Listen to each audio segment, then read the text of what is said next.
Okay, it looks like the webinar is live. I'm gonna pause for just 1 minute, and if you are joining, feel free to join, and we will start here in just 1 minute with the beginning of the webinar. So go ahead and make yourselves comfortable as you join, everybody. Thank you.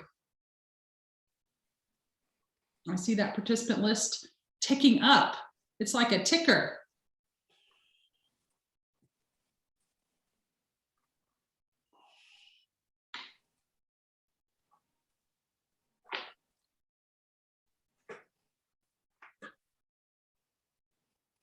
Okay, welcome everybody.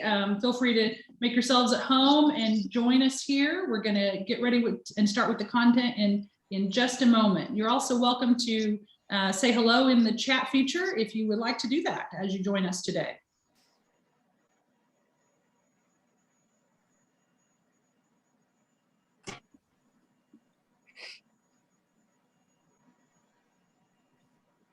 Okay, let's get started here. Welcome back to the third installment, everybody, in our How to Make More Money with Your Land, New Strategies and Options to Explore. So welcome back. I'm going to be your moderator and host today. Hi, I'm Sarah Beth Aubrey, and I'm the founder of IN-ACRE, the Indiana Agriculture Coalition for Renewable Energy, one of the co-sponsors of this three-part series, along with my friends and colleagues, the Indiana Ag Law Foundation and John Shoup.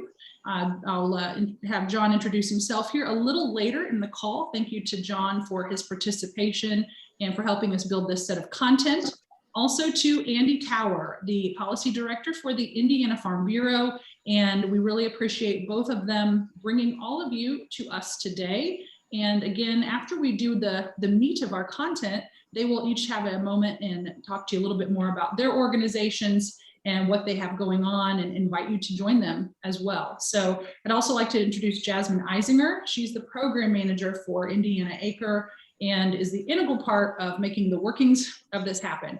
Many of you have probably done some questions and gotten some help from Jasmine. She's our tech support and many, many more things. So I can't wait to get started with today's capstone event. So this is the third in our series, and it is the final session of our series. And this is a special one. So we are going to have 3 growers with you today for the hour-and-a-half session. I will get to introducing them in just a moment.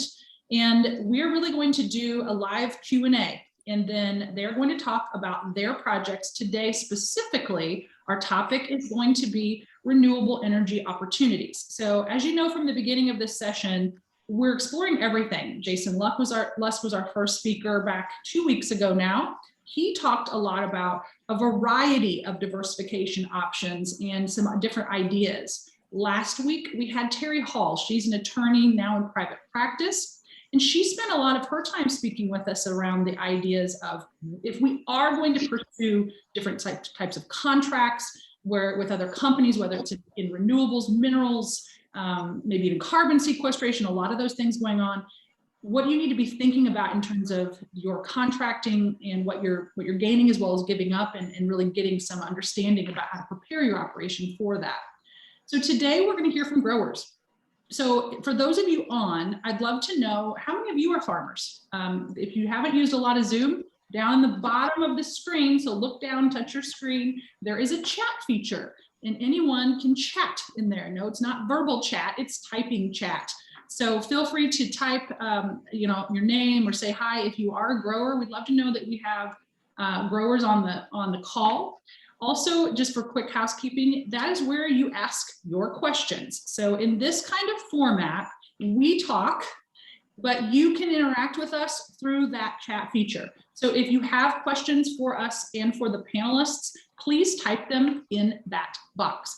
When you type in that box, myself, John, or Jasmine will moderate those questions, and we will get those to our panelists. If we have a bunch of the same question, we will definitely kind of pull that one together and try to ask it one time. We won't call out to you unless you would like us to. So don't feel shy about asking a question. We'll present it to the panelists generally, and they can address it from their own perspective. So we are having quite a few of you come on talking about being growers, and here we've got 6th generation farmer and owner on here. So thanks everybody. So yeah, keep saying hello. We want to have that interaction. It keeps us entertained, but I'm pretty sure the three guys that you're getting ready to hear from are what's going to keep you pretty busy this next hour and a half. So last piece of housekeeping before I get to them. This session will be recorded. So you are able to get a copy of this. It'll probably be first of the week. And if you have registered, we will get you that copy and you can rewatch this exciting session. So I'm ready to get started. Thumbs up for my panelists. You guys ready? Ready. Yes, awesome, awesome. So let me introduce these guys. I'm going to do just a quick bio read on them, and then they are going to take a few minutes each and describe what they're doing with their own operations, especially today as it relates to renewable energy. So first panelist that we have on with us today is Tom Mckinney. Tom and his wife, Karen, are Central Indiana growers. They're basically farming in Tipton and Clinton County. Tom is a Purdue guy, but his wife, she went to Ball State, but they're still together all these years. And they are corn and bean growers. They do a lot of different kinds of things with that. So they do a non-GMO specialty contracts. They do corn for the ethanol plants in the region. They've got beans that are going over for seed beans to Pioneer, and just a variety of other things. I like to let the growers kind of illuminate these pieces of their business. With relationships to today's topic of renewables, Tom has created a solar net metering arrangement with Duke Energy that powers his home corn facility. The solar farm is 12 arrays and they provide 0.5 megawatt of power each year. So he has a lot of strong knowledge in the solar area. He's very passionate about it. He's very interested in utilizing this technology for a lot of important reasons. So if you want to ask about solar, Tom is your man. Okay. Our next participant today is Rick Jarrett. Rick is from Madison County over by Elwood, and he is also a corn and soybean grower. You're what, third or fourth generation, I'm sure, Rick, at least third probably. And he also raises hogs. Hogs have become a big part of his operation in the last handful of years as well. He raises those for Tyson. They also have 15 cow-calf pairs. For his beans, he raises about 3/4 of those for seed beans for Bayer, and he does do some non-GMO out to Cargill. The corn goes to the ethanol plant in Poet over in probably Alexandria, I'm guessing. His project renewables today is wind. So Rick has 7 turbines on his operation and is part of the larger Wildcat Wind Farm project. So a little different perspective than Tom's in that he has been part of a larger sort of what they call a community or a regional project. And Tom is using this to power his own business. So when you guys start to ask questions and when you hear from them, their perspectives are going to be different, and the needs that they had and why they chose to do these projects are different. Okay, our third panelist is Ryan Roberts, all the way from Plymouth, Indiana today. And Ryan is part of the Homestead Dairy family. That's a group of there's several siblings involved in that and family involved in that. He has joined the operation almost 10 years there. He's been there since 2012. Homestead Dairy is 110 head dairy, again, up there in Plymouth. They've been very involved with renewables as it relates to digesters. So I'm going to let Ryan give you the technical details because you want to hear those from him and not from me. But in general, what they do is they pump 65,000 gallons of manure a day through this digester, and they are able to build and create biogas from the digester. It turns the generator, and that produces electricity. They sell that electricity to NIPSCO, which is a utility in the northern and central part of Indiana, for those of you who don't know. They also reutilize the solids that come out of that digester after the electricity production process. That's something they're able to use for bedding for the cattle. They also then can use liquid off of there. And of course, for many of you, you know that is fertilizer, and they can apply that to the land. So these guys will each tell you a lot more about their business, but welcome everybody. So glad to have you. And what we're going to do now is I'm going to give them each around 3 to 5 minutes, whatever they're comfortable with, to talk about their project and just describe it in detail. So we're going to kind of go in order here. Tom, tell us a little bit more about the projects. Good morning, everyone. Glad to have you, although via Zoom. When I got interested in some sort of energy, We were supposed to have the wind turbines before Rick and the guys on the east side of Tipton County and west side of Madison County, but that fell through. It's another subject, but I still wanted to have some renewable. Not that I'm a green guy at all. It was just simply a business decision.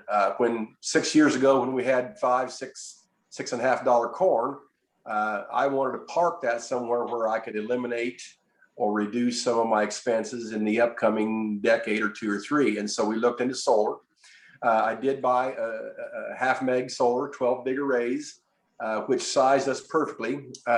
In our operation, we did that ahead of Senate Bill 301, which eventually passed. Senate Bill 301 nixed the net metering.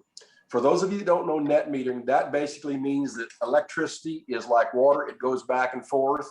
You could put up something bigger and get credit for it. Now, I received no payment from Duke for the power I produce. But at the same time, I don't pay anything either because we size the operation where I actually have a small few $1,000 credit on our grain facility, which is about 500,000 bushel. It also powers the shop and that sort of thing. But Senate Bill 301 lets me get credit, albeit on a computer, for the electricity that I produce.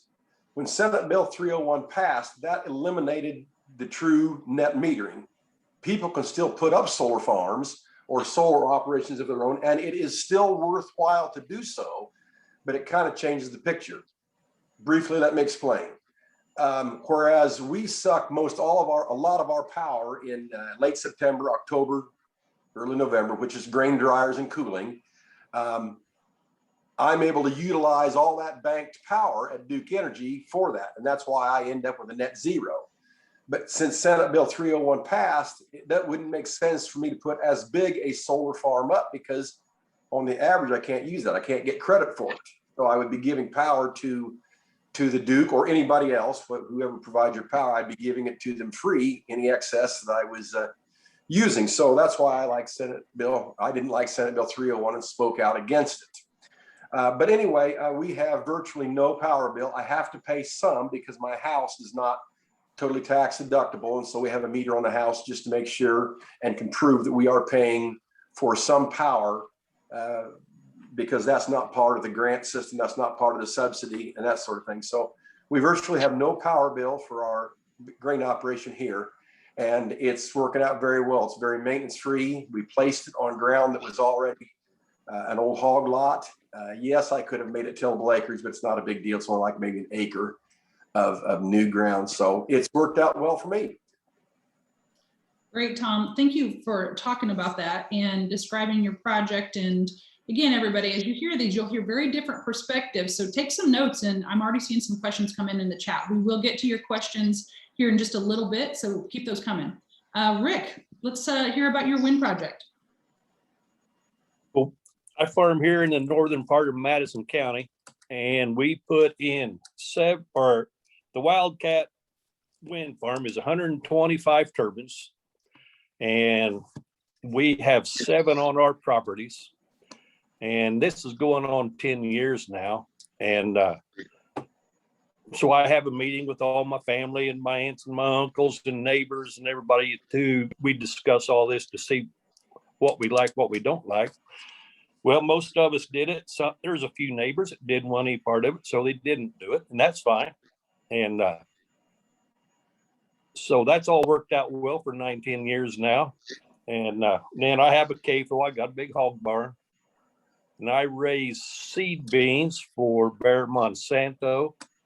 And most of my corn is raised, and I take it over to the ethanol plant in Ellicott Poet and have a few cows.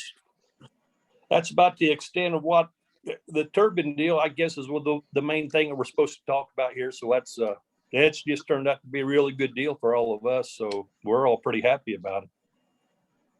Thank you I didn't realize it had been almost 10 years since that project had been going. That's amazing to me. When you talk about the 7 turbines, can you add just a little bit more detail for us? How far apart are those? how much, what is the size of those? Where are those in relation to your farm? Can you describe the layout of that a little bit to give people an idea of what that looks like? When they do the groundwork for the turbines, they start out, they only want to put one turbine, say on 75 to 80 acres. And then your setbacks are, I think they were 1,250 feet from houses, roads, things of that nature. The turbines are 1.6 megawatts, and the turbines will house, in a year's time, one turbine should be able to power 3,500 houses. So that's kind of what one turbine does, and there's 125 of them. So, you can do the math on that one, and they power a lot of houses. Yeah, So okay. Good. Well, we'll hear more about the project and the process of that construction here in just a little bit. So let's go to Ryan now. Ryan, give us some detail and describe your project in detail, if you would. Hello, everyone. My name is Ryan. I married into the family dairy farm here. The family currently milks right around 5,000 animals. Only a portion of that manure is fed to the anaerobic digester. The digester is a 2 million gallon digester, and we produce around a megawatt on average of electricity that is sold with a PPA or power purchase agreement with NIPSCO. So we process the manure, it makes biogas. The biogas is used as a fuel source to generate electricity. 24 hours a day, 7 days a week, 365 days a year. Downtime is calculated at our facility, but it's 0.1%, maybe. The only time we're down is if NIPSCO has to do a maintenance and require us to be shut down.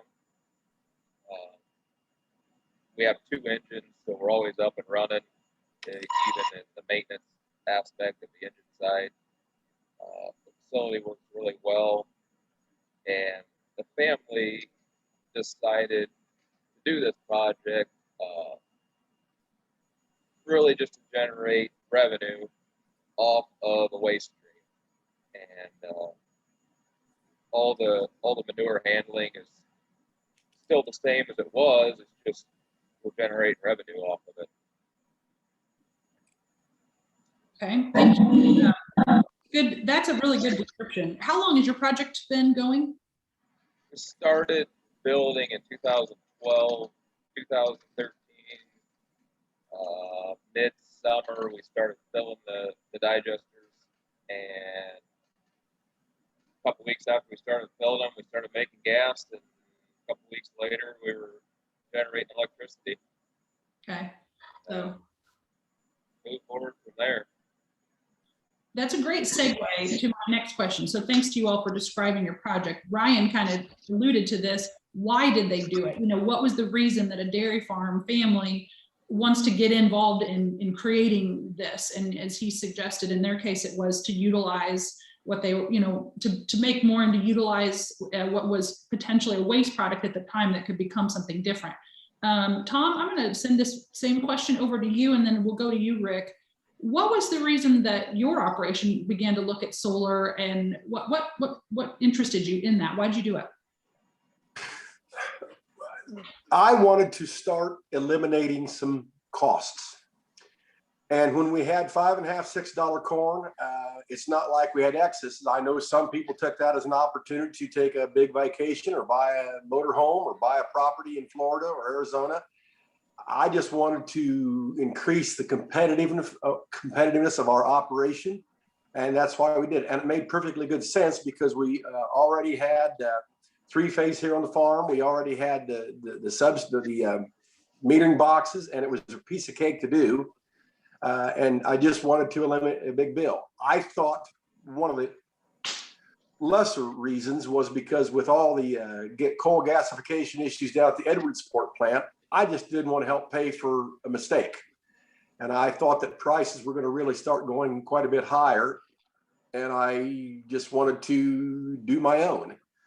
Another reason is because we are very involved with the special needs community in Kokomo and providing some generators for those folks. And so that's what got me interested in the power generation type of business. And so along with providing some generators for some of the group homes in Kokomo and one in Miami County, this provides us power here at our place. And so whole host of reasons, but the main reason was we had some dollars for high corn and bean prices 6 years ago and was looking for a place to park it. It's about 17% return on investment. I will share with all of you that I bought. I knew that prices were going to continue to come down rather rapidly. That doesn't mean I bought at the highest, but the solar panels are much less expensive now than when I bought them. And I would encourage you to at least inquire into doing this. With the new administration, the incentives will stay there. The subsidies to get started for that kind of thing are certainly going to stay in place for the next 4 years. And I would encourage you to look at that option. Thank you. So you had both just an interest in it and some philosophical reasons, it sounds like, when you originally took this on. And you may have just said, but what year was it that you started this? How long have you had the solar array? We had them for 6 or 7 years. There was one question that came through. Our arrays only take up about 2 to 2.25 acres. And so it didn't take any significant farmland out. And so it was an easy thing to do. It fit right into where all of our transformers and all our meters were. And so it was a kind of an easy thing to do on this facility. And whether they like to admit it or not, Duke Energy loves me because we're on the end of a Duke line here at Kempton that joins up with Frankfurt Power and Light, that joins up with not Tip, maybe it is Tipmont, but anyway. And so on the peak days in August, they'll never admit it, but they love me because I'm helping power the little town of Kempton out here on the end of our line, and they don't have to work too hard to do that because I'm not using power in July and August and to speak of, and so it helps them out, but you'll never hear that from them, even though they're good partners.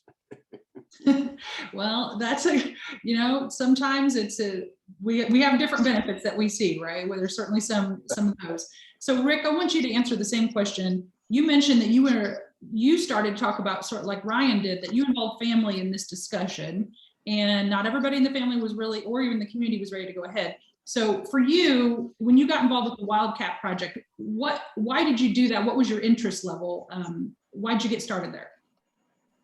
When Eon and their people started coming around doing the groundwork, talking to all of us about, the contracts and, this is what they might be able to do and what we can, and this is what it's going to take. And then I get my families all together and my neighbors, and we talked about it. And I said, well, everybody involved in farming knows what farming is like. Sometimes it's good, sometimes it's not so good. And we could supplement our incomes with these turbines. And I guess the biggest worry was to start with was, is the money good? Is it going to be here for us all the time? Well, it always has been. So it's turned out really good. And the supplemental income's good. And I mean, there's some benefits go along with this. I made pretty good friends with White Construction, down where my hog barn is. I got a big area where they could stockpile stone and keep heavy equipment when they're in this part of the project. And so everything kind of worked out pretty well for all of us there. And we're all pretty happy. We sold Eon 5 acres for the substation right here, just down the road from me. And then another farmer sold them 5 acres on the other side of State Road 13 for their switch yard, where, the power goes from the switch yard up to the big lines and goes from there. But it's so far, everything's just worked out pretty well for us. We're pretty happy about it. Okay, great. Thank you for describing those. I want to turn now to how you run these projects. What is it like to have this kind of a project on your operation? What do you really have to do with it, if anything? And they're all very different. So I think, Ryan, the place to start is with you, and we did have a question about this in the chat that I'm going to paraphrase. You might see it there, Ryan, but basically, can you talk to us about what the operation is like? daily operation? Do you have to have an extra person hired to do this? Tell us a little bit about what it's like to operate it, and can you describe that a bit? The operation standpoint of a digester is definitely quite a bit different than solar or wind farm, that's for sure. We're handling a lot of material, usually in the liquid form, some dry form. There's a lot of moving parts on the manure handling and side of it, the facility maintenance itself, and then also the engine side of it, keeping those running. So yes, you do need a staff person, not necessarily 24 hours a day staff, but you got to have someone there. If you start on the flow of a digester, you're moving manure and substrates into a pit, you're gathering them, and you're metering them into the actual digester. That requires pumps of some sort to move that liquid. In the digester, you need to be able to stir that or agitate it in some manner. So obviously you have maintenance in that equipment doing it. You produce the gas. Gas comes into the way that you're going to produce electricity. And we chose combustible engine to turn a generator.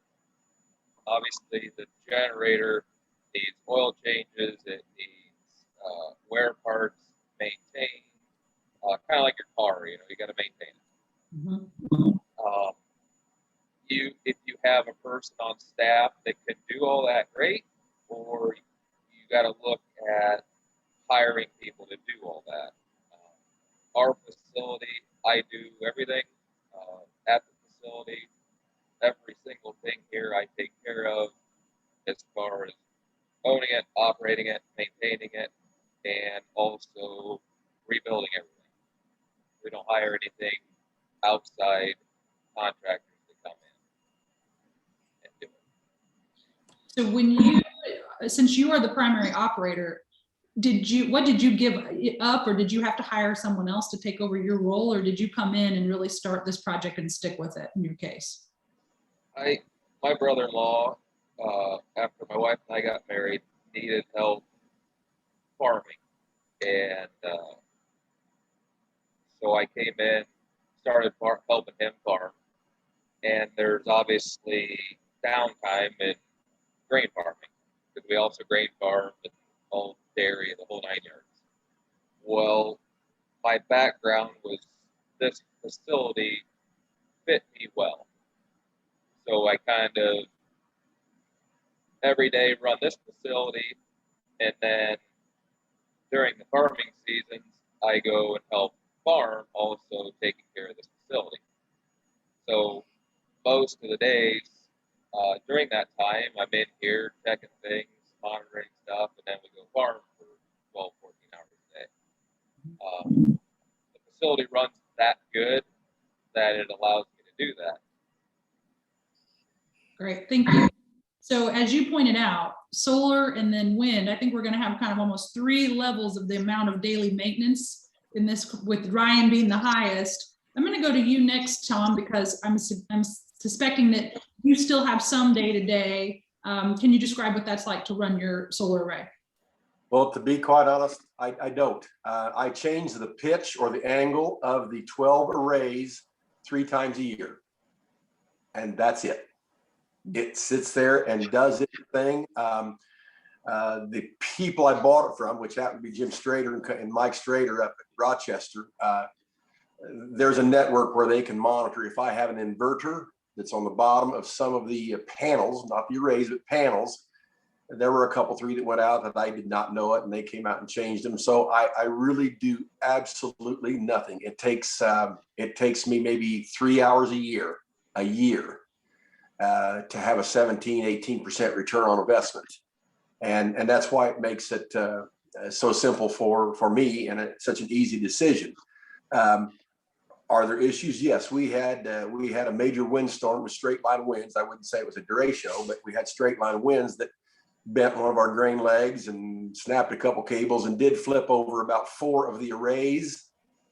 But you come out, the technicians come out along with our help, and we took apart the pieces that broke, put new ones in, and away we were going to 48 hours later.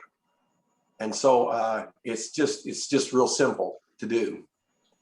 It sounds like it. Speaking of wind, in your area, big flat country there, is lightning ever a concern with those, or does that bother you at all? Or well, my staff would say on my outside 15-foot scale deck, yes, but for the most part, no, we don't really have issues with lightning, but we are high wind. In fact, my good friend Rick here on the panel, Eon and the companies wanted to come in on our side of the county first because we are such high wind velocity. We compete with Benton and White County on wind, but when we had the initiative put forward, the county officials defeated it. And so that's why I went ahead and put the solar in. I wasn't going to benefit from the wind turbines anyway, other than financially, just like Rick, same contract. Gotcha. And yeah, I probably both. Okay, so I'm going to ask you the same question, Rick. What's the daily maintenance and operation like on and being part of the wind farm? Do you have any involvement in that? Well, no, we don't have anything to do with maintenance or anything on the turbines. Now, see, there's a road that goes. There's a road, an easement that goes to every turbine. They maintain their own roads. Nice thing was, I guess, is when we started doing all the groundwork on all this, they'd come and sit with us and we'd talk. And they were real good about letting us landlords put the roads or the lanes where we could access them and use them too, put semis on, equipment, because they're going to run through your field. So let's put the roads in the field where we can make some use of these lanes too. And they're all fine with doing all of that. But they maintain the roads. They maintain all the turbines. We don't have any part to do with that. Okay. So in that case, about how many times a year would you say that team comes out to do maintenance or work on those turbines? Is that frequent or just a couple times a year? What's that like for you? Well, I think the way they do this is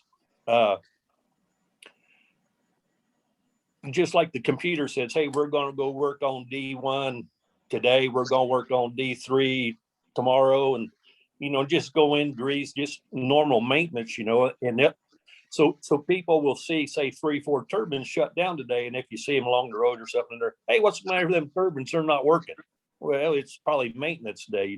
They have to go in, and at the very bottom of these, they just got computers and everything in all these turbines. They have to go check all them too, so it's probably just some maintenance days. And but I'm sure a computer says you work on this one today, you work on that one tomorrow, and just go on like that. Okay, so it's on a bit of a schedule in some ways, but that's part of something that you have to do. You don't do that.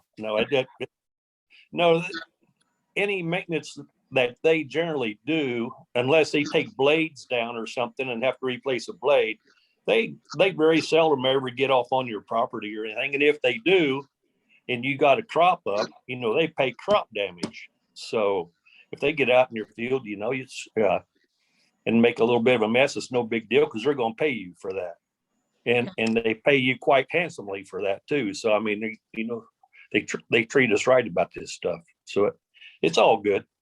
Okay, I'm glad to hear that. Let's talk everybody about putting the project in, about construction, all of that kind of stuff.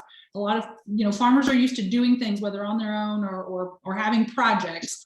So I'm going to have you go first, Ryan. Can you tell us a little bit about what was the construction process like? Were there any roadblocks to that? Was that easy? Was that a lot of work? I mean, just describe your experience with getting started and putting it together.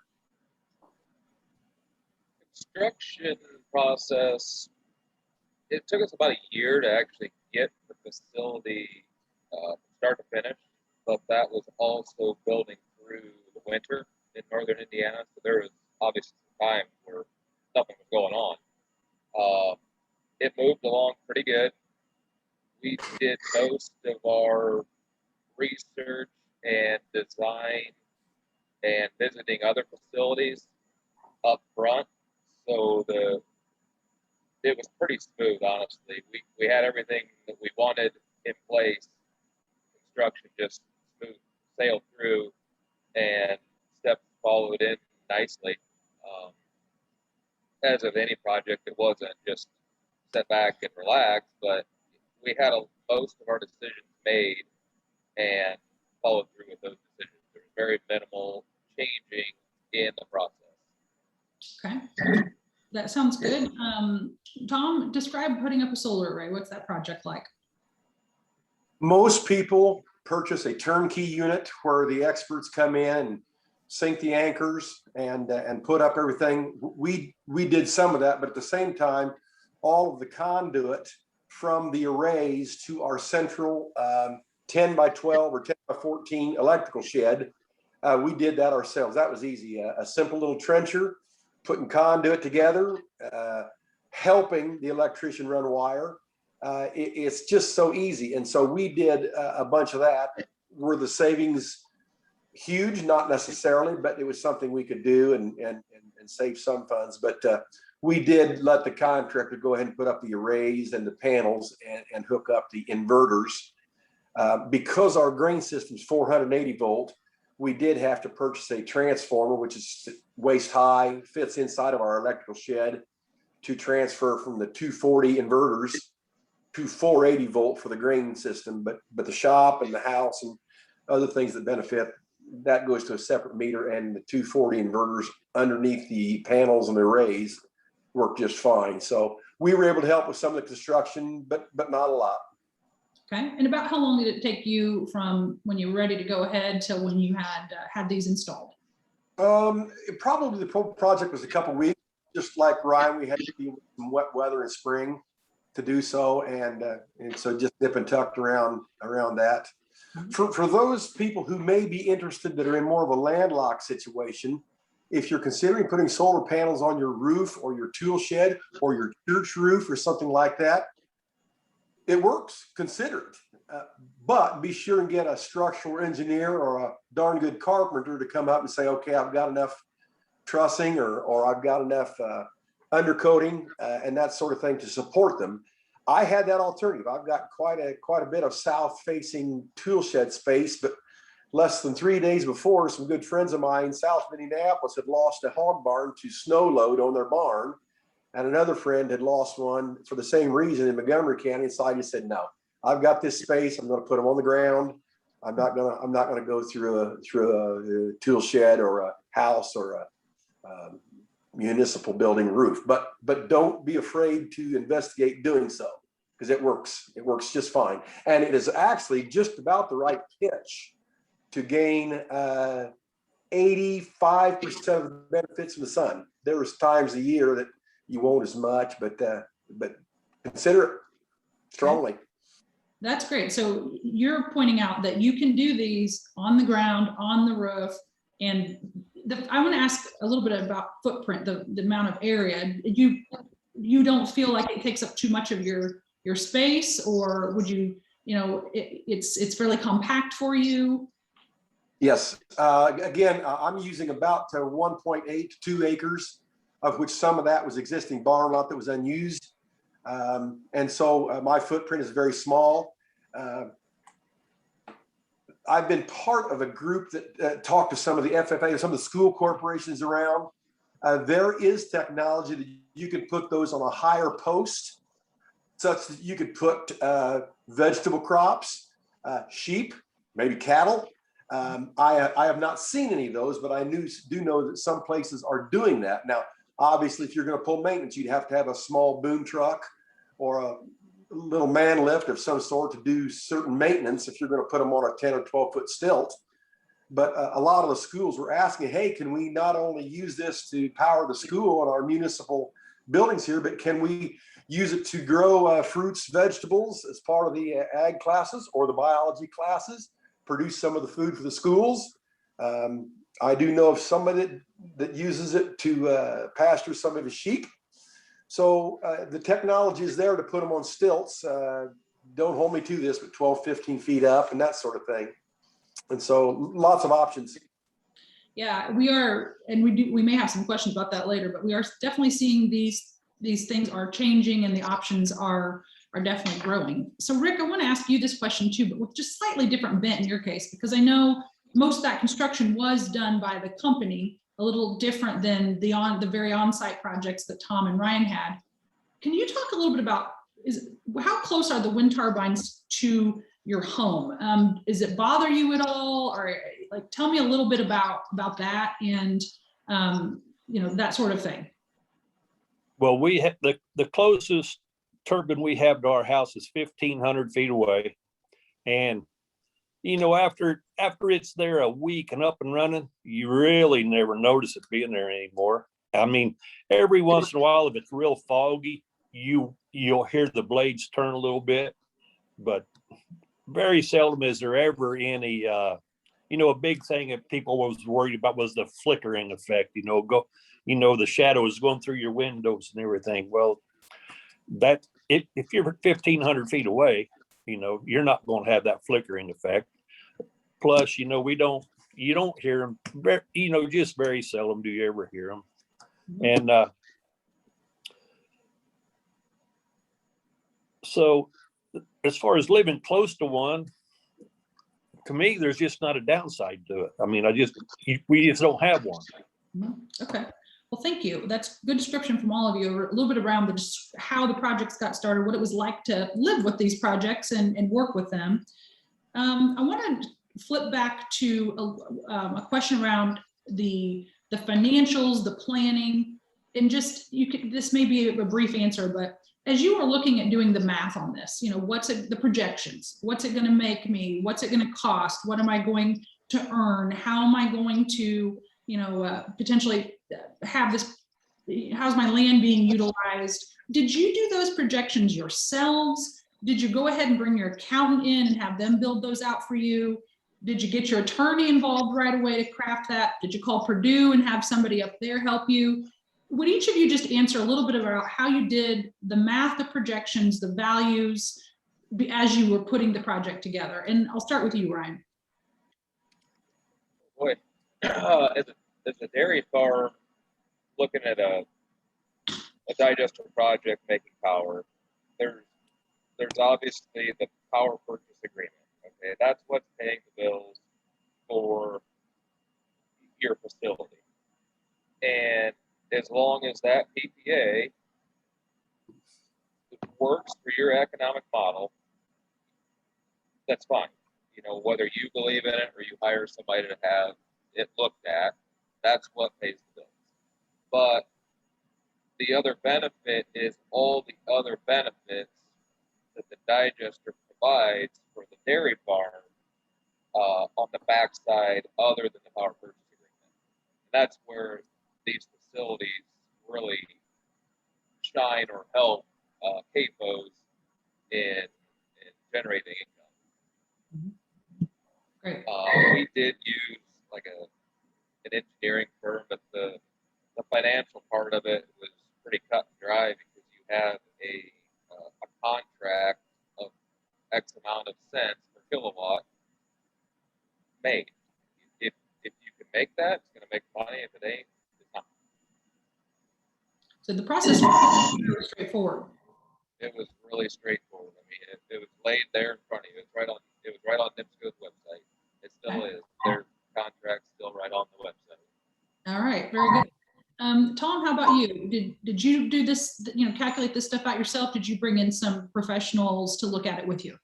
Oh, great question, Sarah, and probably the best question of all. Yes, in order to get a grant for improved efficiencies, I did use Purdue, and he is at Ivy Tech now, but they offer the assistance to do the analysis. We needed to provide several years of power bills for each meter. The grain system has its separate meter, even though it's the same name. And they helped us come out and do the analysis, the sizing of the number of panels or arrays that I needed, and it was very helpful. Part of that is required. And if you want to apply for this, they they can help you with who is doing that now. Certainly the names and faces have changed since I did it 6 years ago. But yes, there's help out there, by all means, to do so.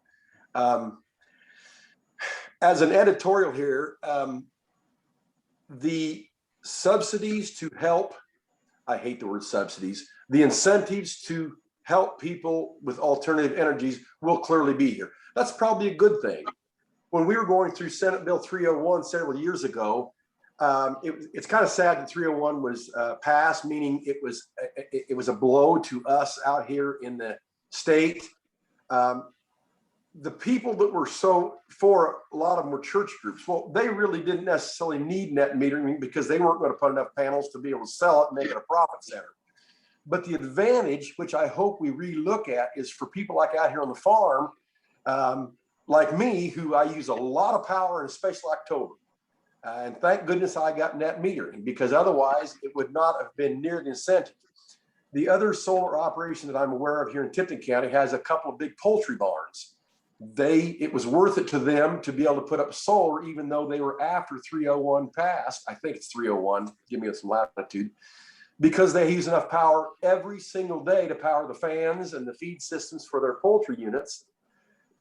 But I'd like to see some of that come back, because the advantages are great and the technology continues to be less expensive, maybe not every day, but certainly every quarter, every 6 months, price comes down. And so just a little editorial there. That's okay. That's what we're here for. Hear from you guys. Answer one of those questions. Yeah, let me hear from Rick real quick on the financial planning, and then we will take that question, Ryan. So Rick, did you use outside help to put together your projections and run these? And if so, who did you contact? What kind of help did you need? Well, every landowner, every farmer that has a turbine on their property, all 125 turbines get paid the same money. So we all get together. Every farmer has his lawyer. Every farmer has his own accountant, so yeah, everybody's talking to their lawyers, their accountants, and then we all get together and we come up with a contract, and then we sit down with Eon and we go over contracts with them. The big thing about doing projects like this is don't be afraid to talk to these people and negotiate with them. I mean, they're here for the same reason. They want to put a project in, but they want to be as fair with us as they can, or you got to think that. But you got to sit down and you got to negotiate with these people too, so it took a while to get it all worked out. But see, the way the payment schedule works is you get a base payment, then you get an easement payment for your road. If they have crop damage, you get a crop damage payment. You get a lease payment because they lease your acres to put a turbine on it. And then if your 125 turbines make over a certain amount of KW in the course of the year, then you get a bonus payment on top of your base payment. So, and the payments have always been good. They've always been there. So we've never had problems with that. But you just got to sit down and negotiate with the people. And if you've got 125 turbines and you got 40 different landowners, now then you've got 40 lawyers and 40 different ideas to deal with. But we would all sit down and just kind of come up with our contracts. This is what we ought to ask, and then we'd appoint one or two people just to go to, to Eon and do, make the decisions. So that's kind of how it worked, though. Good, thank you. I do like what you said, that there is room for negotiation. We haven't really addressed this yet, but that is there's negotiation in these projects and in what you're taking. I've got a couple more questions I want to ask the group, but Ryan, I know you wanted to address something specifically. So, and then Tom, I'll go to you. Ryan, what did you want to address to the group? I had asked if NIPSCO still had the biomass power purchase agreement available, and it is expiring pretty soon, but last I checked, it was still on there. And I checked over the winter. I don't remember what month I looked on there, but it's still available. Okay, thanks for popping that in. Tom, what did you want to add? Yeah, I wanted to put an exclamation point on one of Rick's comments. A good friend of mine close to Curtisville, which is the same park as his on the east side of Tipton County, did not ask enough questions. White Construction, who does a lot of these, is superb working with you. But the example was the access road, the landowner was not real specific. And as a result, the driveway going back to the turbine was at an angle to the road or the fence line or whatever, and they ended up with a bunch of point rows and it was very difficult to plant, harvest, etc. And they regret not having been a little more thorough and saying, hey, if we got a 40-foot planter common denominator, let's make it an equal amount of distance. Now, you do have some negotiation, at least the several companies I talked to, which did not come into the western part of Tipton County.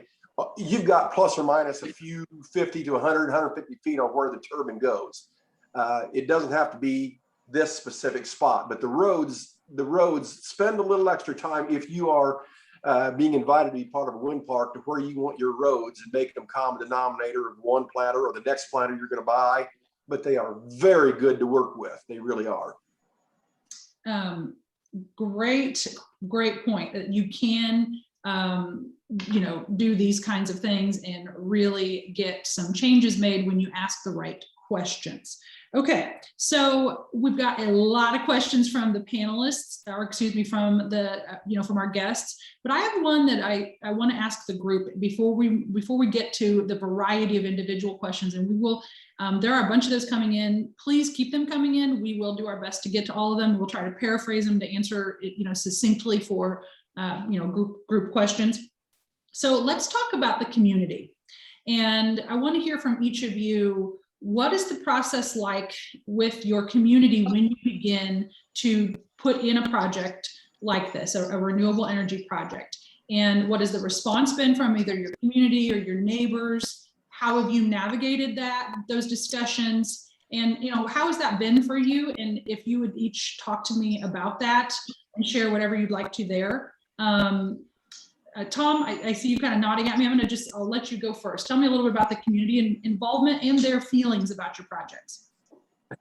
Well, there has been quite a bit of interest, basically from maybe other farmers that wanted to put in something similar to our size and scale. For the most part, people have no idea of got it back. And they drive by and see it, but there's actually been a couple people that might have caught a shade or something, thought it was a bunker silo for cattle feed instead of a solar farm. And so as I came in and out of the house one time, I said, okay, I can see why they would think that, but I'm off the road a long way, a good quarter mile. And so I'm kind of out of sight, out of mind. The people of, let's say, Kempton or in my area have no idea that maybe they would still get the same amount of power no matter what. There probably would not be any drops on the peak dog days, heat of August or that sort of thing. But it is beneficial to Duke, and I'm glad it's a good partnership. Wish it could be expanded for other folks. But I'm basically a non-event other than people that know and stop in and want to ask questions because they're considering doing the same thing, which has been probably a couple dozen people across the center part of the state. And it's fun to help them through some of their questions. Okay, so in your case, you didn't have, I guess in your view, because of the proximity of your project being off the road, you didn't have to feel like you need to go out and talk to a lot of neighbors, and you didn't meet any discussion around that in your case. No, the law did not require it. There was not going to be any odor that you would want to contact your neighbor for. So the thought actually never crossed my mind, nor did I need to, because my neighbors are all, good heavens, 3/4 of a mile to a mile away from this solar farm. Or solar arrangement. And so it was a non-event to me, where it might be to others. Rick can talk about some of that. Yep, I think I'll go to Rick next, and then I'd like to hear from you, Ryan. What's been the response in your community, and how have you navigated those relationships? Well, the way this deal started was, the first thing you got to do when you do projects like this is you've got to get the company you're going to deal with. They have got to get the community educated. So, we started out having all of our meetings like in school auditoriums or at libraries, and just get everybody that was even interested and want to know anything about it to show up, so EON themselves could have their people here to talk about all this with everybody. Now you would have some people, I mean, you have landowners that just don't want any part of it. And I've got neighbors that didn't want any part of it, and that's fine. You know, you can do what you want. It's your ground. And, but they would come to the meetings too. And, you know, there's certain groups that just don't like it, don't want them, you know, don't want to see them, don't, you know, probably have nothing to do with it to start with. But the biggest process is to start with is get people educated about things. So they then, well, that's not going to be as bad as what I thought it was going to be, you know. And, but we would just get together with everybody and talk, and, you know, you just have to hash it out and go on. So in your case, you did do some local meetings or community meetings as the project was being developed. Is that how that worked? Yes. Oh yeah. Yeah. I mean, we'd have meetings. Well, Tom knows we'd have meetings in Tipton even for our project. Because Curtisville's, you know, close to Tipton. So we would, you know, we'd get a lot of people involved in all this. And my God, you'd have a meeting at the high school auditorium. You might have 150 people in there. And that's a great deal, you know. And, but our whole deal went pretty smooth, actually. I mean, it took a year to get the groundwork all done before you could ever do anything, but it went pretty smooth. Okay.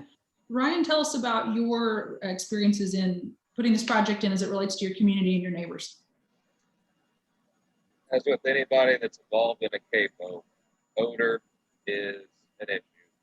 You know, as a dairy farm, we have the odor of the dairy. The digester does allow opportunity to control that odor in a different odor that is a little more tolerable. Not saying it takes the odor away, or it helps it more of a earthy, just the pungent methane smell from the open lagoons of CAFO. Hog or chicken or whatever, you have a pungent, strong smell.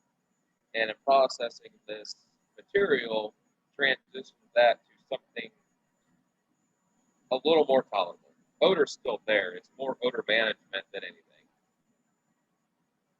Okay. So did you feel like neighbors understood the potential for the reduction in odor? Did you have any meetings or go talk with them? What kind of, you know, communications did you guys do?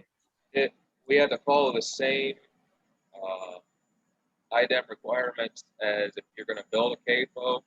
A certain amount of people within a radius have to be notified, and they can come voice their opinion, so on and so forth, and we move forward from there. Okay. And obviously everybody's on the same page of trying to make things better. So it was very well received, and still we currently ask as many people as we possibly can, and giving us the correct answer. Don't blow smoke to us. Is it better or worse, and are we doing a good job or not? And that's how we rely on, you know, how good a job or bad, I guess, we're doing, is community involvement. Just like these other, like Rick said, you know, getting the correct information to people and getting people involved is the best way that you move projects like this forward. Education, because there's so much misinformation in our world right now that that takes off faster than the correct information. Okay. Good. Thank you for those comments. Okay, I want to ask one more question to the group, and then we have a variety of questions from on the panel. We'll try to get to quite a number of those if we can in our last 30 minutes today.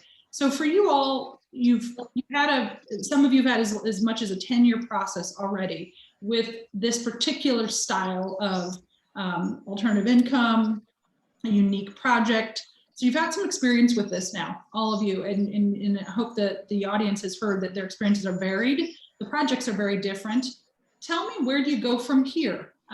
Each of you have a real interest in this. Some of you probably seem very much like evangelists for this. I mean, you're all very, really interested in this area. Where do you go from here? What's next for you? Are you going to continue doing projects in renewables? Are you looking at different ones? Are there some pros and cons? I mean, I guess kind of put a bow around this for all of us. Tom, I want to start with you because I know you are exploring additional new options in renewables. And if you would, kick us off and tell us what's next for you. Well, as far as renewables, I'm probably not going to do it, but I am always looking for a used or not a big 1.6 megawatt like Rick has over there in Madison, Tipton County area, but smaller to supplement what I have. It would have to be a change in law to do so, because I think it was correct. Senate Bill 309 is what I think it was. I've been saying 301. But right now I don't have anything on the burner as far as renewables. But for those who don't know, right here at the Kempton area, which is West Tipton County, clear up through Gas City and Mississinawa area on the interstate, is a gas vein. And I know for a fact that in the 1940s, this house, the neighboring houses across the road in the area were powered by free natural gas, shallow wells here where I live. So it's probably not going to come to fruition. I have no idea what the permits would be, but I'm going to investigate. I'm afraid of what prices are going to do. And so I am pursuing looking at some of the natural gas veins that I know for a fact are on this farm and in the area. Have no idea where that's going to go. There is an expert, Ortman Drilling at Kokomo, that does most all the irrigation units here in the central part of the state. Rick Ortman is the expert. He drilled a lot of gas in the southwest part of the United States. So that's one thing. I'm going to continue to work and help in case churches, businesses. I do know I got to talk to the folks at Mike's Car Wash, which is now Crew Car Wash, how they're using some solar operations where they have room to pay for the recycling, and they're recycling water, so they don't have a water bill, but they're also creating some of their own electricity, which is substantial, as you can well imagine, from solar panels that may be strategically located on a roof in a neighboring lot or something like that. And so right now, not much for myself other than the natural gas, which is certainly not a renewable. I have concerns about our grid. I will share that with you. I know for a fact they are increasing, they're improving all they can, but some of this cyber stuff going on, I'm not an alarmist, but I think that we could end up having serious issues in future years, and projects like Ryan's, the wind turbines that Rick has, I think are going to be maybe very valuable in the future. Good, thank you. Rick, what's next for you? Are you considering more projects like this or anything else in this arena? Well, I've talked to a couple people about solar projects, down by where my hog barn is, to power the hog barn and 2 houses and a shop.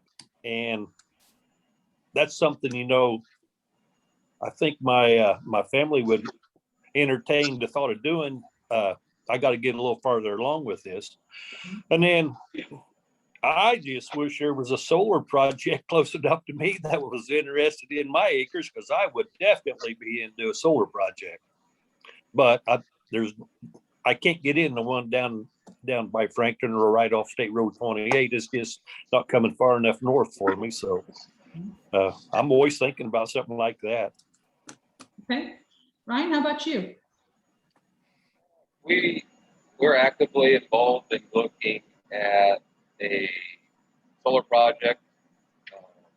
We've got about 145 acres that sits in the middle of a project that's actively being looked at. So we're looking into that.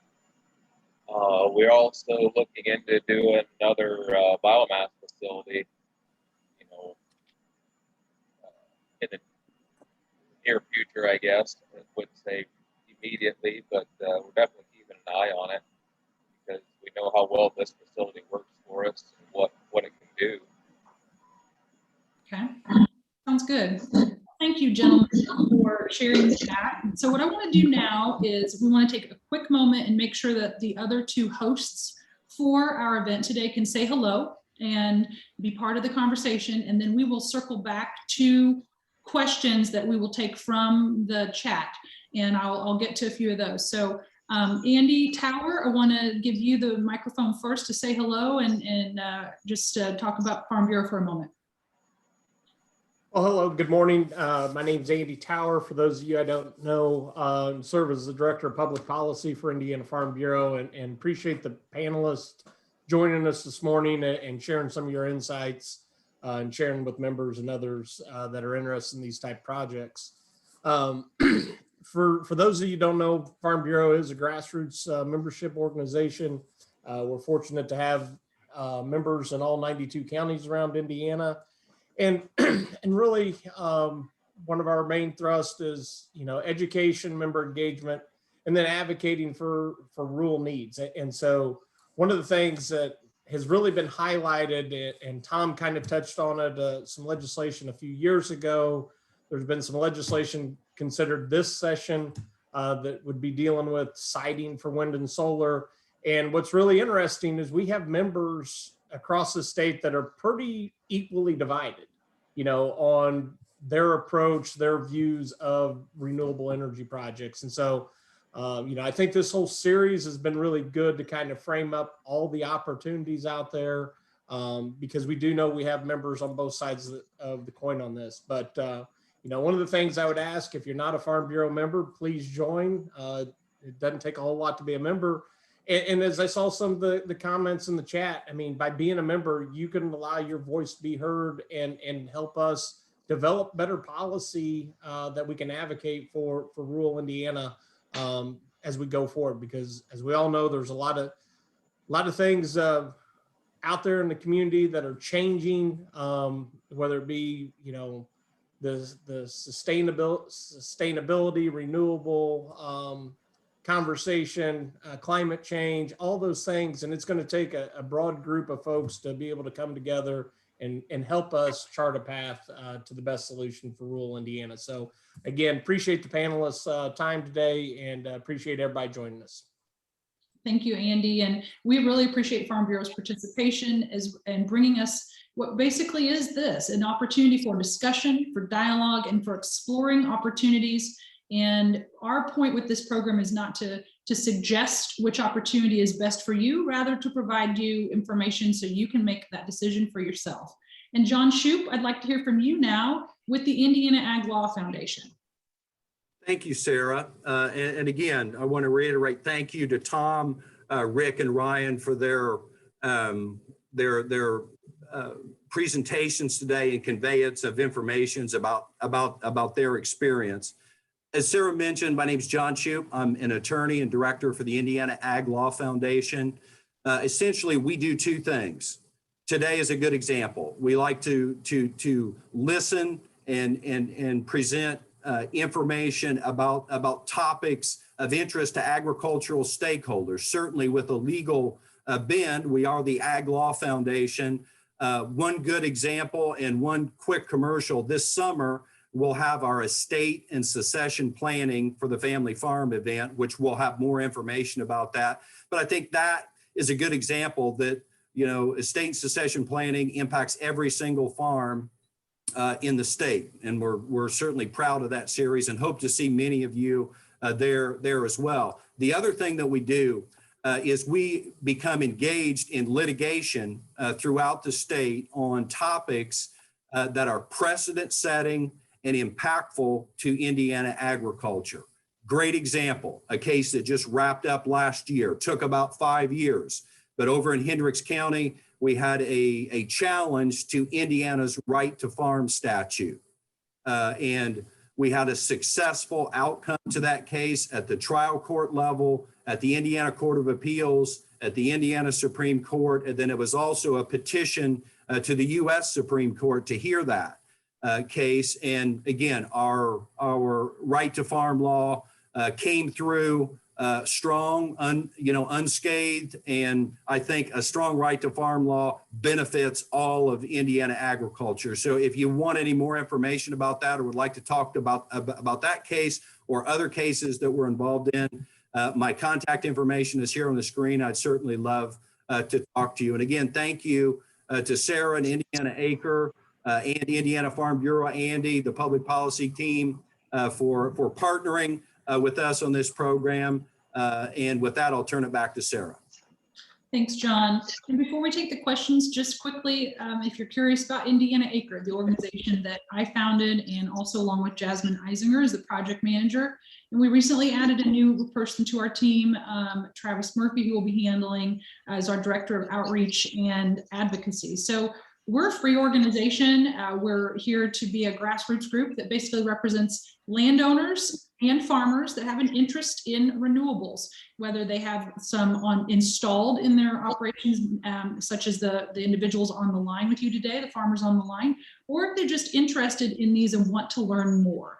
Our idea is simply to provide you information, to give you an opportunity for dialogue. We do things like this. And we're also wanting to help you get connected with the correct resources you need, whether that's local officials, information, or even other stakeholders in the business that can help you facilitate your projects and learn more about what's the best for your operation. So you're welcome to join us. Obviously, we've got an email that you can, or a website you can go to, and for us, pop in the chat if you'd like to be a member, and we'll be happy to have you join. So if you are a member, you can continue coming to events like this as well as our quarterly calls. But let's get back now to the farmers as we close out the last 20 minutes or so of our time together. And we've got, like I said, a variety of questions. So let me pull some of those up, and we will try to answer as many of those as we can today.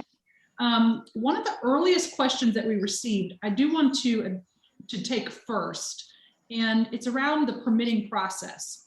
So Rick, I'll ask you this one, and Ryan, you may feel like you want to weigh in on it as well, but what's more challenging to permit, a CAFO or a wind project? Is there something similar? Are there differences? Tell me a little bit about that. When I built my first CAFO, the permitting process was just so simple because there just wasn't very many built yet. And then as the groups got together, and like Ryan was saying earlier, your biggest thing about CAFOs is smell, and but the permitting, you go to your county level first. Yeah, that's where you apply to start. In my case, I hired a company to do the permitting for me. Get the professional people involved. That's what they do, and so I hired a company to do all the permitting for me, and that's just kind of the way you got to go about it. Okay, Ryan, what do you think? What was the permitting process like for you? Taking our project versus a CAFO? Yes. Or just in general, either way. I think that's a good question because a lot of growers are unsure about what permitting looks like. It was pretty similar. We have to follow all the CAFO rules.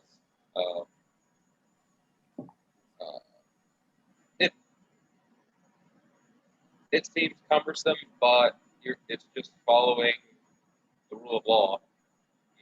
Like Rick said, you start your county and you move up the ladder, and you provide information that's required, and hopefully, everybody's receptive of it. You move forward with your project. Okay. It's not easy. I mean, plain and simple, it's not easy, but it can be done. Part of it. Okay. Here's a question about, any one of you can take this. What do you wish you knew? What do you know now that you wish you knew before or when you started into this path that would have helped you? Any hindsight from anybody? I got one. Sure. We didn't apply for enough electricity production. So we have a contract, or our power purchase agreement is for 1 megawatt, and we should have applied for 3 or 4. That's because we are capped at making 1 megawatt. We can't produce anymore. And plain and simple, we could make more. There's the potential to make 2 or 3 times what we're making, and I wouldn't have to hardly change anything. And that's sad when I can make 2 or 3 megawatts with very little infrastructure change. That's a lot of power for people. Okay, that's great point. Anybody else? Hindsight. Yes, I'd like to add something. I was on the negotiating team for the wind, for Eon Wind, of which Rick's a part of. I would like to, if I could relive it, I would like to have gotten out in front of it a little bit more. We had no idea that some of the negative information, in fact, downright lies, was going to come out. The wind companies were very flexible. For instance, there was one farm, there was one household where the wind turbine twice a year for 20 minutes, mind you, the physics of it, was going to put the flicker right in his window. The wind company said, we will shut that turbine off those 2 times during the year if we can still place the turbine where we want to for the most efficiency, because they have to be staggered. I would like to have gotten more information out in front of the people, because the loser was not so much the private landowners, was the schools, my guys, the taxes, or the county. In our case, we were hoping that the dollars would go to the schools because of lots of reasons. I just wish we could have gotten out in front with the facts and been able to take questions one-on-one rather than having maybe a little bit more of a, I don't want to use the word mob rule because they're friends of mine and they still are, but we just need to get the facts out instead of the rumors. Good. Okay. Thank you. Let's see. There's so many questions here. Going back to try to here's a question for you all again. Someone wants to help with understanding the thinking process. Tom, why should electricity be produced, credited to you at retail and not wholesale? Does anybody have any comments around that feeling? I'll take that. Okay. Because I to produce it. Okay. I am wanting to pay my fair share of the line costs, but at the same time, there was no opportunity for discussion for the benefits that I am offering the other customers on the end of my line. Mm-hmm. Never an argument, never a fight, certainly never went to court or anything like that. But it's more than just I'm getting it wholesale and others are paying retail. I had to pay 100%. I paid now it would be about $60,000, but I had to pay $22,000 to get 3-phase line, which is right out in front of my house. I had to pay all that to get to my facility. So I just don't think that, again, all the facts are being placed out there. Yes, I'm more than willing. Do you think that I'm ever going to get credit for plowing the road so Duke could get their power back on for 3,000 people? Hell no. Come on. This is a two-way street, and there's several of us out here willing to help out, but receive very little credit. And so let's have the discussion. Let's have the discussion. Right. Exactly. Ryan, you want to add anything there? Or? He nailed it on the head. Have the discussion. We had the same thing. We paid for a lot of things. We paid for a mile of power line upgrade to do this project. Did anybody ever talk about that? No. Who paid for it? Family did. We funded this project with the business. Mm-hmm. Okay. So a little easier question, and I hope you guys don't mind. We want to try to cover a variety because as Andy suggested, we've got folks that have varying opinions, and addressing them is kind of how we move forward. But here's kind of a simpler one. Thinking in terms of funding, we didn't cover it, and it did pop up in the chat. Did any of you take advantage of of grant programs or loans like REAP or the REAP small business loan? And if you want to comment on that process, if any of you did those. Yes, I did. I used the REAP program. Now, once again, I have to emphasize that if you're going to apply for a grant, some, if not all, that power cannot necessarily be used for your standard living in the house. That's why we put a separate meter on the house to prove that we are paying for some of our, because the grant should not nor can it be used for necessarily living. But for the offices and the hog barn, which used to be a hog barn, grain system, yeah, that all fit. And so, yes, I did use some of the grants. Ryan, did you guys do that? We as well used it.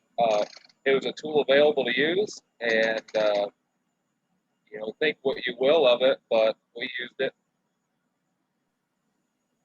Okay, great, thank you. And I believe those programs are still available. Full disclosure, I used to do grants. I don't anymore, but I do think those programs are still out there from USDA for those of you interested in looking into that type of opportunity. Ryan, question for you. The fit-in tariff with NIPSCO is not available for new biomass projects right now. Is that correct to your knowledge? Someone has asked that. I'd have to go and look at NIPSCO's website. I'm pretty sure they still are. I could be wrong, but like I said, I've looked and checked into it. When I looked into it, it was 9 cents a kilowatt, and I forget how much power was available as far as a contract, X amount of megawatts. I don't remember, but there was also a question on here: if NIPSCO's wanting more of these projects, why are they limiting us? Well, that's a very good question. I've asked it. You got to that one for me. Tom, did you want to add anything to that one? No, you're good. Okay. For the group, and any of you can answer this, kind of paraphrasing a couple of questions I've seen here. Are there any changes to renewable energy policy that any of you think are important for advancing this for farmers and landowners?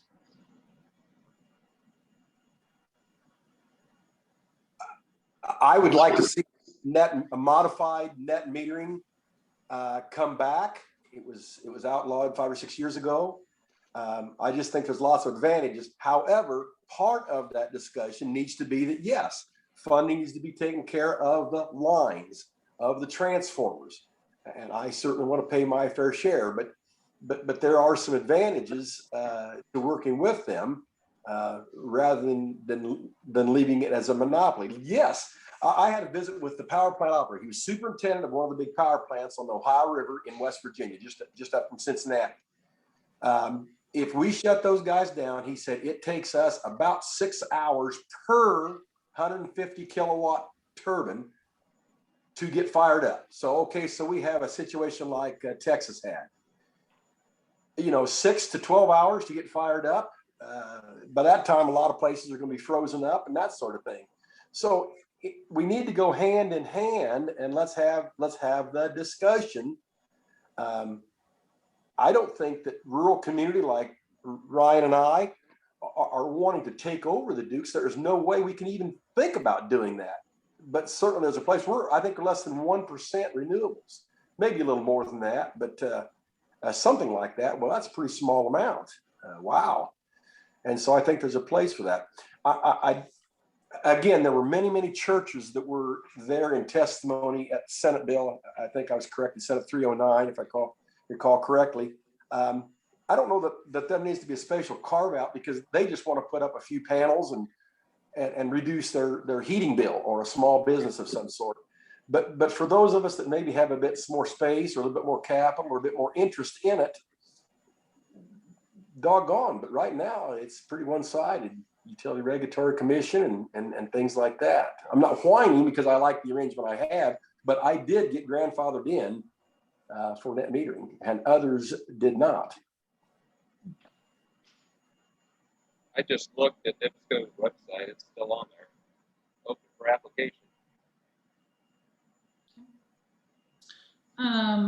Here's Here's a question I probably should have asked as we were talking about construction. Really good question here from one of our participants. This is for everybody. If you would all share something for us.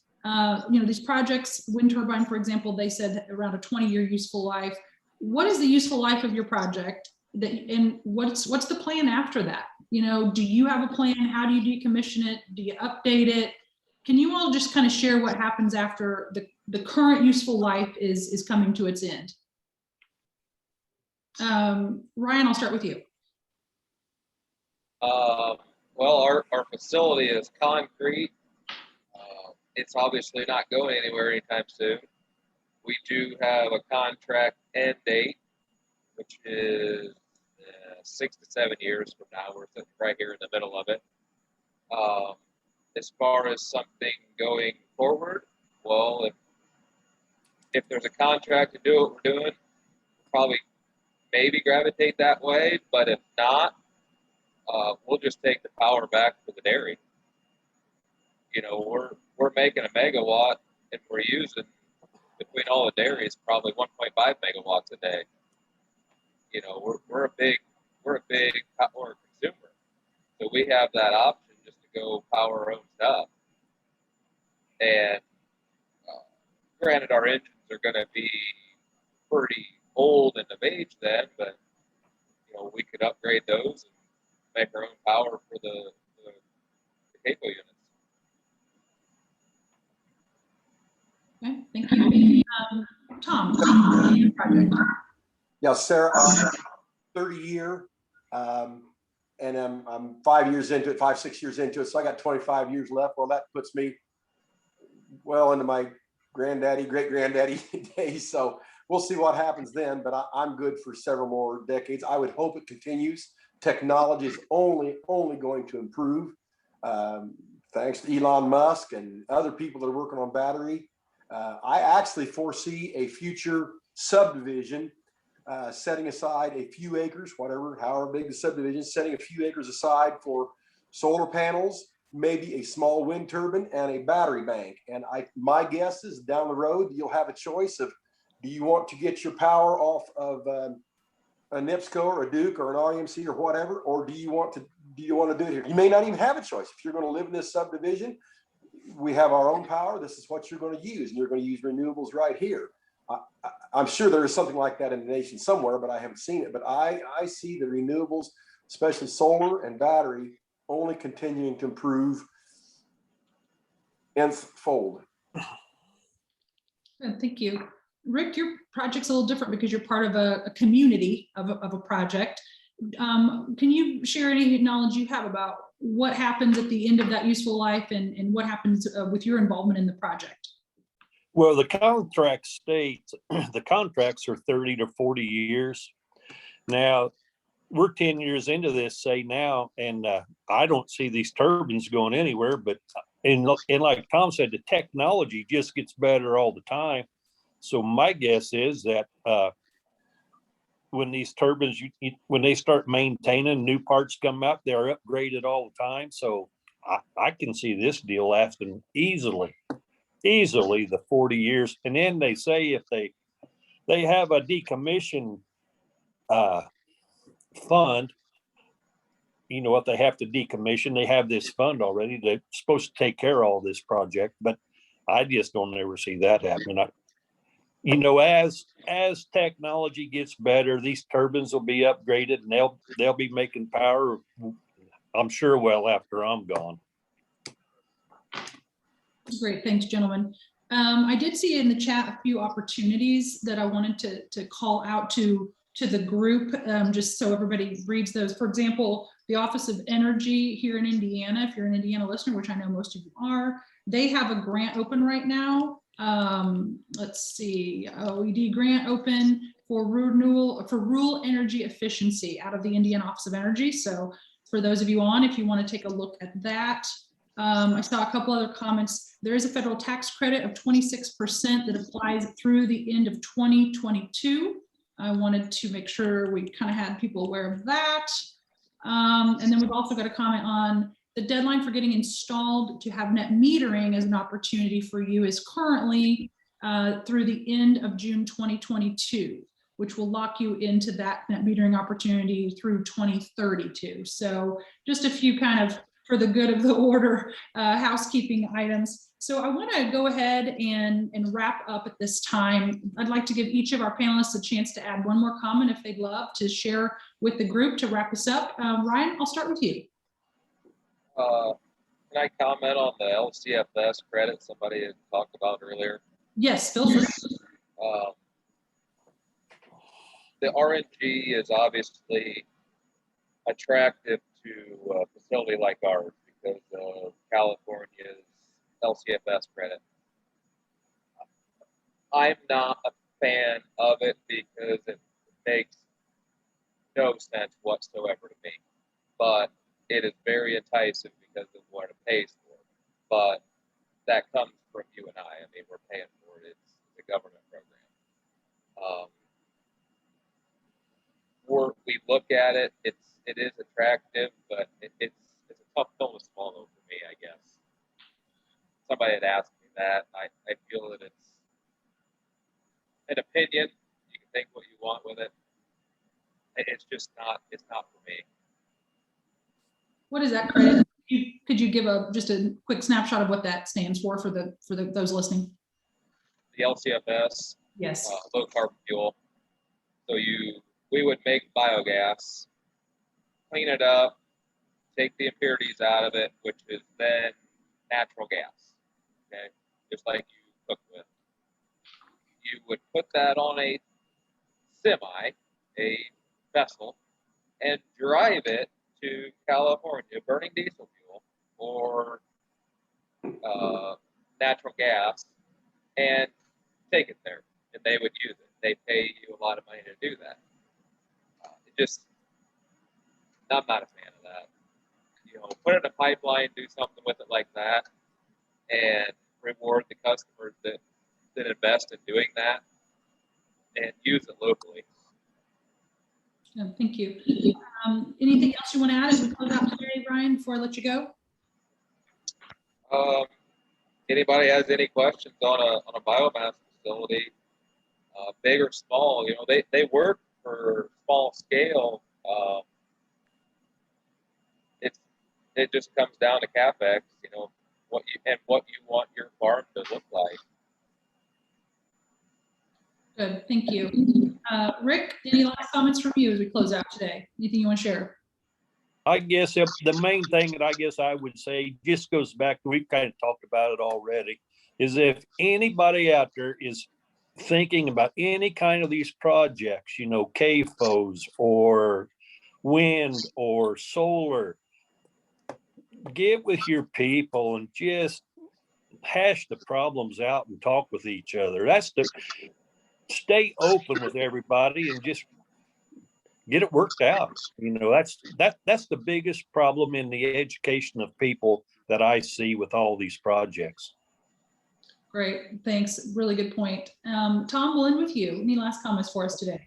Yes, since the title of this seminar or Zoom seminar is how to increase income from your land, I think that in the next year or two, there are going to be real opportunities for carbon credits for especially Ryan and I, where we have our own facility. If the Amazons of the world, if the Walmarts of the world, if the McDonald's of the world want to feel better about their carbon footprint, I will sell them carbon credits at probably $15, $20 an acre.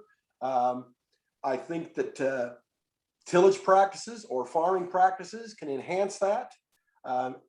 Being probably the last one in the state that wants to receive a subsidy of sorts or farm the government, I absolutely hate that. But you show me the rules and I'll play by them. And so I think that that's another place where there's income to be had if you want to adopt conservation tillage, if you want to use cover crops, if you want to install solar farms, if you want to do things like that. I think that is going to be really, really emerging in the next year or two. And I continue to study it every other night. Yeah, without a doubt. Go ahead. We've participated in a carbon offset program since day one at this facility. Our contract's actually up. We're looking at renewing it or doing something different. Ryan, who's your contract for carbon credits? I'd rather disclose that elsewhere. Okay, that's okay. Sorry, I shouldn't have asked. That's fine. No, There's that, several, let's put it that way. there are a lot of those groups out just- there. And actually, you guys bring up a really good point, because this particular discussion is probably it's probably our next series, right? I mean, it's getting Yep. so much traction, and there are so many questions around it. And like, you know, there's a lot of groups doing different things, and there's varying opinions. So I'm gonna wrap us up here now for the day. And I just really want to thank our farmers today. I'm going to give you guys, if you know how to use the clap feature on Zoom, do that if you would. And thanks for fielding these questions. Thanks for sharing your experiences. Appreciate my co-hosts, the Ag Law Foundation and the Indiana Farm Bureau. For those of you whose questions I didn't get to, we will do our best to try to answer those. If you want to send them back to us, email. We may or may not be able to give you the answers that you want, but we'll try to address those, and we welcome your comments. We welcome you to continue staying in touch with us, to continue this dialogue. Perhaps next time it's on carbon. So with that, thanks to everybody and have a great day. We'll sign off for now. Appreciate your time. Thank you. Good chatting. Thank you. Thanks, Sarah.